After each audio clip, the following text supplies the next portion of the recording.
Morning, guys. Happy Monday morning here. It's a break for all of us, I guess. We finally get to get out of the yard and actually relax by sitting at a desk all day, or at least I do. Because God knows I spent all day today, Sunday evening, pouring concrete and starting framing and all that sort of stuff in 90-degree temperatures, but so be it. Okay. What I want to talk about this morning is something that is extremely serious as a prepper, as a non-prepper, as a citizen, as an immigrant, as whatever, living in the United States. Okay. Y'all know about the defund the police movement and everything that's gone on for the better part of a year. But I want to ask you this.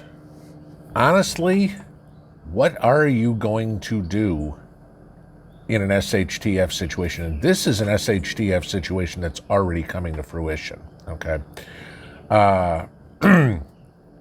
We've seen murder rates go up in basically every city across the country in 2020, and so far in 2021, they're higher than they were in 2020. That gets to be a pretty scary thought. Crime rates, burglary, rape, petty theft, anything is going up. I mean, you got some states that are saying now that they're not going to prosecute anybody for shoplifting unless they stole more than something like $900 worth of stuff. Hey, crap, I can walk out of Walmart with $900 in an entire shopping cart. Really? Okay, if it's under $900, it's okay. Great, I'll just come back tomorrow, too. It doesn't make any sense. So I'm asking you this. What are you going to do in an SHTF situation to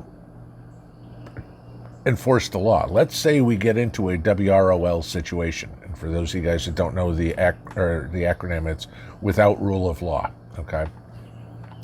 So, let's say you get a situation now, there's no cops. Okay. So thievery goes up like crazy. Rape goes up like crazy. Murder goes up. Gee, you won't give me 2 tomatoes? Bang. I mean, literally, that's what's possible. But, even if you think on a more smaller scale, nobody's enforcing speed limits. Okay, so somebody's doing 90 miles an hour down the road, and they run over your kid. Oh, well, sorry. That's literally what we're looking at, guys. And, we're seeing all this defund the police garbage still. I talked about AOC and her cast of clowns, all voting present because they didn't want to defund the Metro Police so that, they could still be protected. Okay, why are they worried about, that so much? People should be happy to see them, right? No, because they kind of figure that they piss off a lot of people. Okay. So, yeah, if I were them, I'd be a little worried too. But, so now you look at some of the situations that are going on. And, in making my video yesterday, it was kind of interesting that there were quite a few comments in there that people that I said bye-bye to, with their idiotic comments about the police, with their support for AOC, with their idiotic comments about Israel and Hamas and all that sort of stuff. Okay, I don't mind you disagree with me. That's fine. That's your prerogative. Okay, if you're going to be an ass, you're going to go bye-bye. And there were about half a dozen people that went bye-bye yesterday. Because you're not going to spread the bullshit lies that you put on there. Okay, but so let's take a look a little bit at what's going on with policing, okay? And just so you understand, this is why I'm saying this is a serious, serious issue for all of us, okay? Take Chicago, for example. The police union just issued a vote of no confidence for Lori Lightfoot, the mayor, okay? Now, granted, she's a complete dense dunce, but, you've got cops in there that are working 12-hour shifts. Their days off have been canceled for a year. Now, you think about this. Imagine you, okay? working 12 hours every day for 365 straight days without a day off. Now, you got to sleep in there. Somewhere you got to go grocery shopping. Might want to say hi to your kids once in a while, or your wife, do something like that. Now, imagine you're a single cop, and there's plenty of those too. How are they managing life? Because, it's not you wake up, you punch the clock, you punch the clock and you go to sleep or do whatever. So figure, takes an hour, let's say somebody's good, an hour to get ready and to commute into the precinct. And then at the end of the day, it's an hour to commute home and change into civvies. So that's a 14-hour day. That leaves 10 hours left. Most people like to get around 8 hours sleep. That means this person's got 2 hours a day to get done everything and anything that needs to be done. Cook dinner, eat dinner, do laundry, clean the house, feed the dog, whatever it's going to be. 2 hours, that's what they're getting. And our illustrious mayor in Chicago here, is blaming the police. It's like, the city's doing everything good for them. Who the hell is she crapping? Okay, I mean, it's bad when she gets called out for her racism. Okay, I won't even call it reverse racism because that's about the biggest line of bullshit I've ever heard. Okay, but her anti-white racism when she's getting called out by other Democrats for it. Okay, but people of Chicago, congratulations for electing one of the most racist mayors in the history of this country. Okay, that's Chicago. Okay, and I'm damn glad I got out. But let's take a look at some of the other cities around the country. Okay, we all know New York is a cesspool. Okay, and as the cops keep getting butchered and badgered and everything, they're quitting in droves. Okay, when the city says sorry, if there's anything, we're not going to stand up for you. If you get sued, you get sued. It's not the city. Who the hell's going to do that? I've said this many times. Okay, you make 60 grand or something like that, what a cop makes. And okay, I'm going to get sued for $25 million. Sure, sign me up. Okay, no problem. I'm doing my job, and you're going to just let anybody. It's open season on cops in New York. Okay, but so let's take a look at some of this. Washington, D.C. Since last June, 313 cops have either retired or quit. Okay, if you take Seattle, okay, after the whole Chaz Chop bullshit.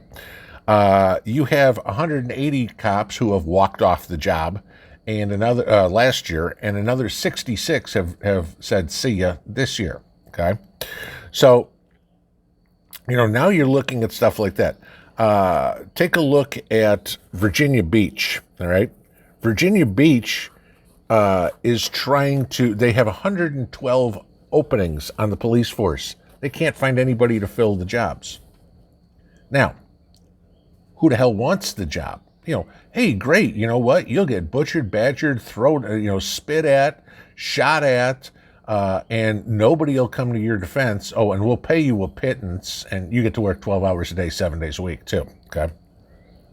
112 openings, but there's no jobs out there. I need my unemployment. Okay?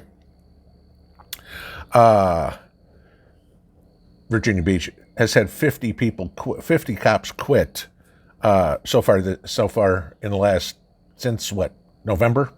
Okay, since the election, 50 cops quit. I mean, we're not talking about massive police force here, all right? You're looking at any of these big cities or small cities, they can't find the cops. And if the cops are quitting and nobody's replacing them, that puts more pressure on the current cops.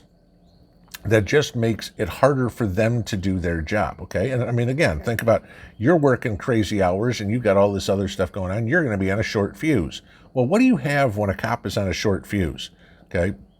Maybe he's not as polite.